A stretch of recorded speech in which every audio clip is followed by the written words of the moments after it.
Halo guys, balik lagi sama gua Lucky ID. Seperti biasa, sebelum mulai videonya, buat kalian yang baru gabung, jangan lupa juga nyalakan lonceng notifikasi agar tidak ketinggalan update video dari channel ini. Dan buat kalian yang belum subscribe, silahkan di subscribe. Dan yang sudah donasi, terima kasih banyak, semoga dilancarkan rezekinya, amin. Nah, kita bacain novel Martel Pack chapter 5539. Di sini diceritakan setelah sekitar 2 bulan Breaking Dawn dan kapal perang Vicky akhirnya tiba di wilayah spesial.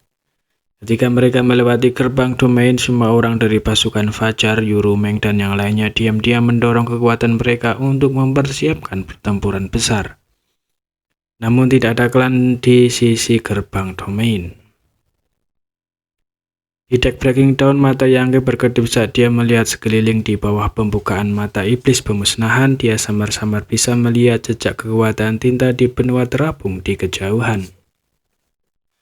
Mungkin ada pengintai dari klan tinta yang memantau mereka. Situasinya tidak terlalu buruk. Sisi gerbang domain hanya memiliki pengawasan dan tidak ada pertahanan, yang berarti bahwa klan tinta tidak siap untuk menarik jaring mereka.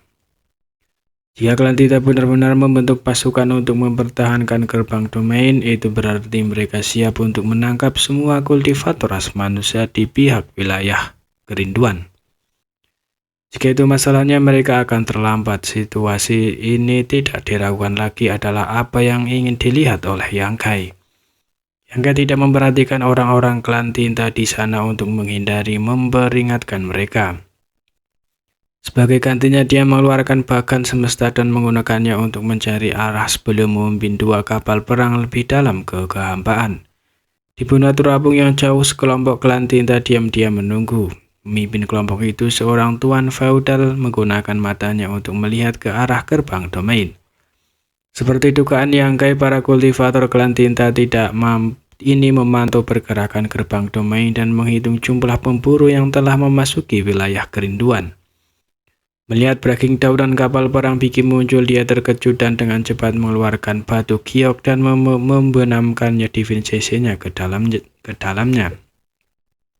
Sesaat kemudian cahaya melintas di matanya dan dia berteriak, "Kirim pesan ke Sir Monaye, 2 kapal perang ras manusia telah muncul."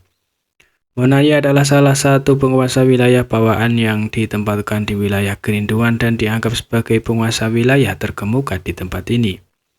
Kekuatannya tidak kalah dengan penguasa wilayah dari selusin medan perang. Sebelumnya, Lord ini telah memerintahkan mereka untuk memperhatikan keberadaan kedua kapal perang.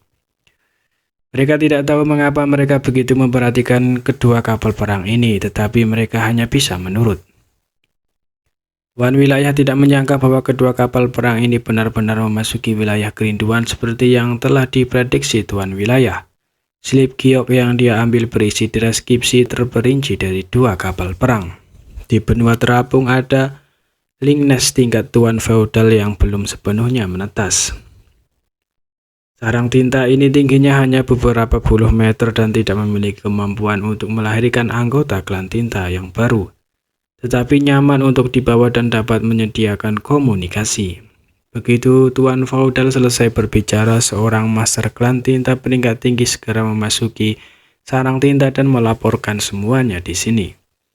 Di tempat yang dalam dan terpencil, 5 sosok dengan berbagai bentuk dan ukuran terbengkalai. Kelima sosok ini semuanya menyembunyikan aura mereka, seolah-olah mereka telah mati. Jika seseorang tidak cukup kuat, bahkan jika mereka melewatinya, mereka mungkin tidak dapat menemukannya.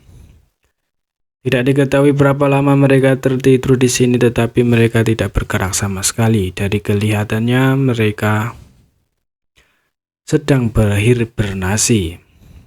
Pada saat ini sosok tinggi di tengah tiba-tiba membuka matanya, mengeluarkan manik komunikasi dan membenamkan kesadarannya ke dalamnya. Matanya berkedip ketika dia berteriak, "Semuanya, Yangkai ada di sini." 4 sosok yang tersisa semuanya membuka mata mereka saat ini karena aura mereka yang tidak aktif mulai terbangun. Meskipun mereka belum sepenuhnya melepaskan aura mereka, mereka semua berada di tingkat penguasa wilayah. Salah satu penguasa wilayah menjulurkan lidahnya yang seperti lidah ular dan mendesis beberapa kali sebelum tertawa. Apakah dia benar-benar ada di sini? Misi asli dari 5 penguasa wilayah ini adalah untuk memikat para pemburu ras manusia dengan orang-orang dari wilayah kerinduan sebagai umpan.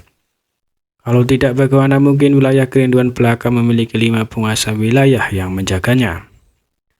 Pemburu ras manusia terlalu menyepalkan. Selama bertahun-tahun setidaknya 30% dari sumber daya yang dikirim oleh klan tinta ke garis depan telah hilang dari para pemburu ini. Dan jumlah anggota klan tinta yang telah dibunuh oleh mereka juga tidak diketahui.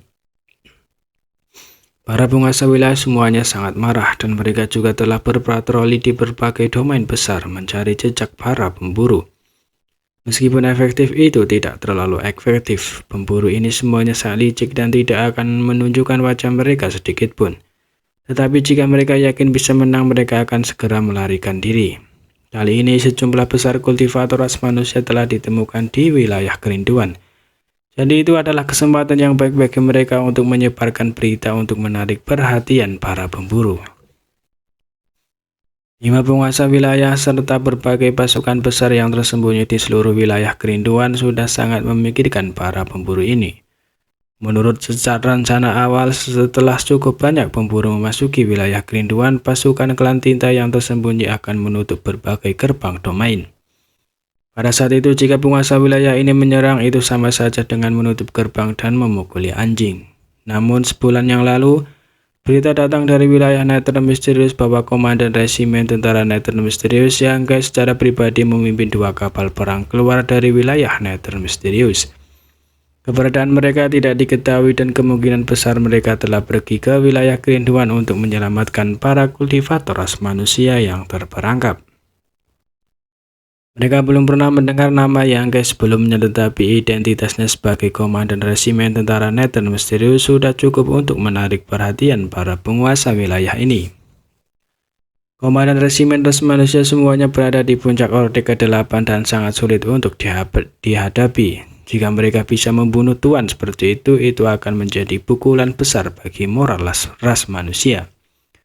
Ini adalah salah satu jika status komandan resimen tentara Nether Misterius tidak terlalu cukup tinggi, maka identitas yang lain membuat semua penguasa wilayah tidak dapat tetap tenang. Ya, tidak lain adalah ras manusia Orde ke-8 yang telah menyebabkan keributan besar di Norethern Pass dan menghancurkan 7 sarang tinta tingkat Royal Lord. Dikatakan bahwa pada saat itu tidak hanya 7 sarang rot tingkat Royal yang telah dihancurkan, 3 tuan wilayah juga telah terbunuh. Dan lebih dari selusin tuan wilayah memiliki tingkat kultivasi mereka turun dan saat ini sedang memulihkan diri